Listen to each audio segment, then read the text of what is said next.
My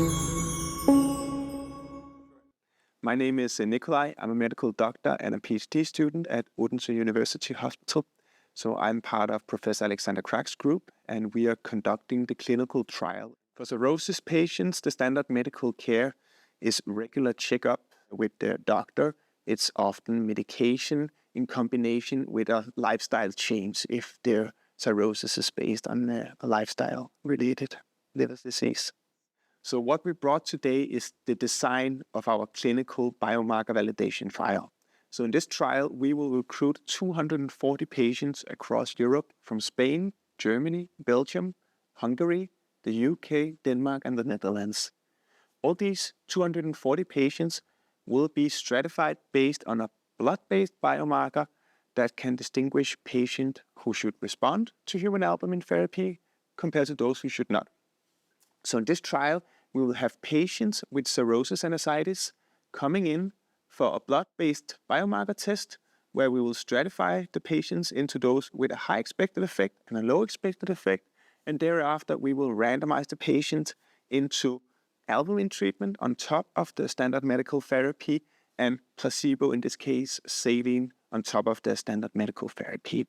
So with these 4 treatment arms, we will in the end be able to tell if this biomarker actually work in the clinic. So does it work when we want to use it for a clinical purpose? So what I brought today is an overview for the individual patient, for what the patient will go through during this trial. So patients in this trial will be patients with liver cirrhosis and ascites. They will be part of the trial for 180 days, so 6 months. And all patients will, upon inclusion into this trial, receive an open label human albumin challenge.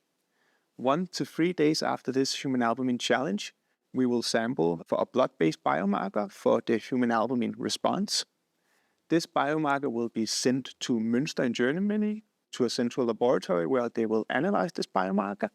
And there we will stratify patients into whether we expect them to have an effect of human albumin or not. And thereafter, we will also randomize the patient into either albumin treatment or corresponding placebo treatment.